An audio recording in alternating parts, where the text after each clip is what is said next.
So if you've been looking for the best 2 builds in the Division 2 to farm shade levels, farm those season pass levels fast and efficient, farm open world activities on the hardest difficulty, and do it with all 5 directives, these 2 builds can pull it off with ease. You will literally be one-shotting everything, meaning you can speed through content. You can do everything you need to do in the game with this, and you'll thank me later. If you haven't tried these builds yet, I 100% recommend that you do. I'll have a full build breakdown for both builds in just a second. I just wanted to show you the gameplay.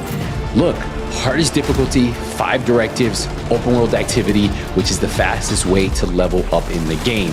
And we're just knocking this out with ease, one-shotting every single NPC. So if you guys are ready, do me a favor, drop a like, and let me know in the comments, which build do you prefer when leveling up? The one-shot sniper or the one-shot pistol? But hey, enough talking, let's get into the builds. So here we are with our first build, 1 of 2. You're gonna see the pistol build right after this, but first we're gonna start off with the number 1. If I had to choose one or the other, this is gonna be the easier one to put together. It's just gonna hit harder naturally, so you don't even have to have max rolls. This is probably the first build I put together and started running this one to level up my shade levels. We started off with, we are running the White Death. The White Death is going to be at 1.2 million. Remember, we are at shade level 836. I was running this in the 200s. I want to say when I first started running this. We have marksman rifle damage, we have headshot damage, we have damage targets out of cover, and then we have determined. It's going to be the same one we run for our pistol build. After killing an enemy with the headshot, the next shot landed on it, and any enemy will be a guaranteed headshot. Now for the mods, we have the 45% headshot damage you get from the sharpshooter specialization. We have 5% weapon damage on the magazine, and then 10% stability. So for the build, it's the hot shot, probably the hardest hitting sniper build in the game, because the 2-piece gives you 30% weapon damage, 30% weapon handling, which is amazing. The 3-piece gives you 30% headshot damage, and then the 4-piece is just really amazing. I think it's better than any of the other one-shot sniper builds in the game, like aces and eights, tip and the spear. First headshot with the marksman rifle will increase next headshot by 20%. Second consecutive headshot with the marksman rifle will give you 10% armor. If at full armor, it gives you bonus armor of a max of 50% of the current armor value. And then third consecutive headshot will refill your magazine, so you can almost never have to run out of ammo. And what is actually cool about this is you can run all 5 directives, as you guys are seeing in the gameplay. Both of these build all 5 directives on the hardest difficulty you can do in the open world. Now, we have weapon damage on here. We have headshot damage, and we have a headshot damage mod.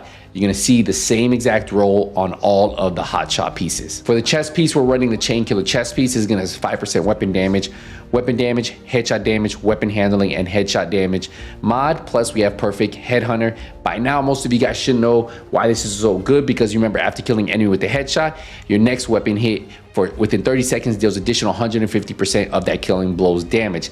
And the fact that we're constantly getting headshots, all that damage just adds up, and you see those crazy numbers. This will work with this global event or without it. You guys have seen multiple gameplays with it. For our holster, we're running the hot shot, our second piece, weapon damage, headshot damage. For our knee pads, we're running weapon damage, headshot damage, and you can see the rolls aren't even max. On that holster, it was actually really bad, and we were one-shotting, as you guys seen in the gameplay. For our gloves, our fourth and final piece of hotshot, another piece that's not maxed out, weapon damage, headshot damage. And then for the backpack, we're running the Raldi backpack, gives us 10% marksman rifle damage. We have weapon damage, weapon handling, headshot damage, and a headshot damage mod. Plus we have vigilance, increased total weapon damage by 25%, taking damage disables this buff.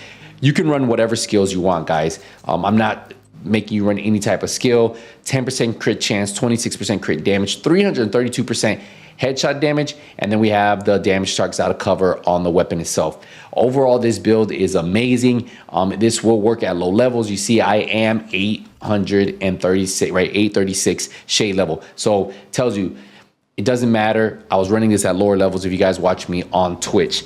Let's head over to the second build. We're running the pistol build, one of my favorite to run.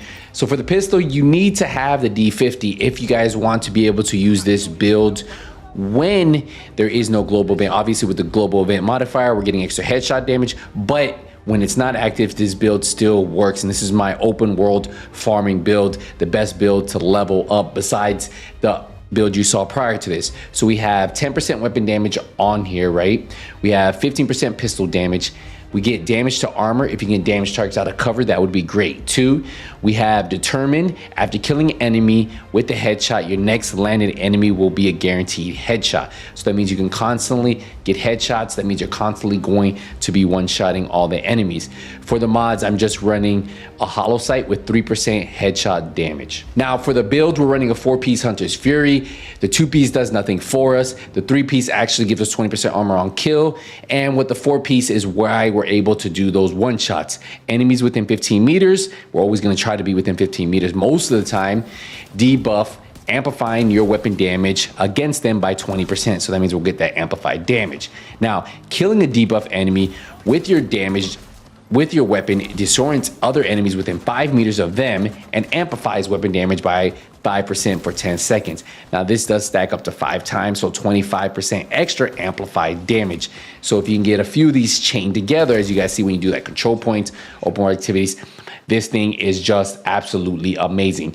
So we have weapon damage on here, headshot damage attribute, and then we have a 9.7% headshot damage mod. Now remember guys, we are only shade level 836. I was actually running this at shade level 500. For the chest piece, we're running the chain kill, the same chest piece we were running on the first build. We have 5% weapon damage on here. We're running a 1-piece weapon damage, headshot damage, weapon handling, headshot damage mod, and then we have perfect headhunter. Our second piece of Hunter's Fury, we have weapon damage and headshot damage, which is the holster, and we're gonna have this same roll on all the pieces. The knee pad, same thing, weapon damage, headshot damage. And our fourth and final piece of Hunter's Fury are the gloves, weapon damage, headshot damage.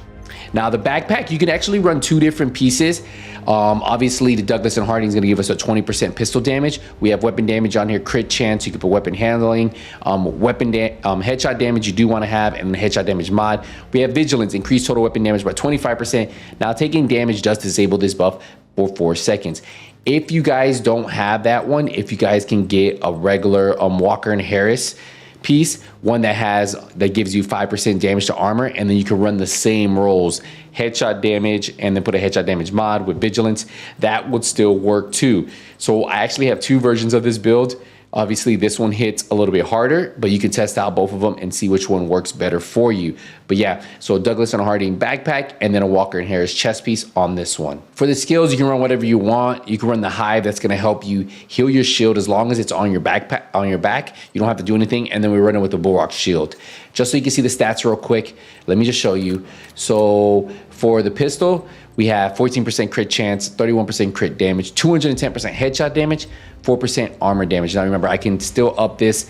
This is my newer account, well, my PC account, so it doesn't have that. I wanted to really showcase the build on this account because I feel a lot of people see my 4,000, 5,000 shade level PS5 account and say, oh, it's only because of your shade level.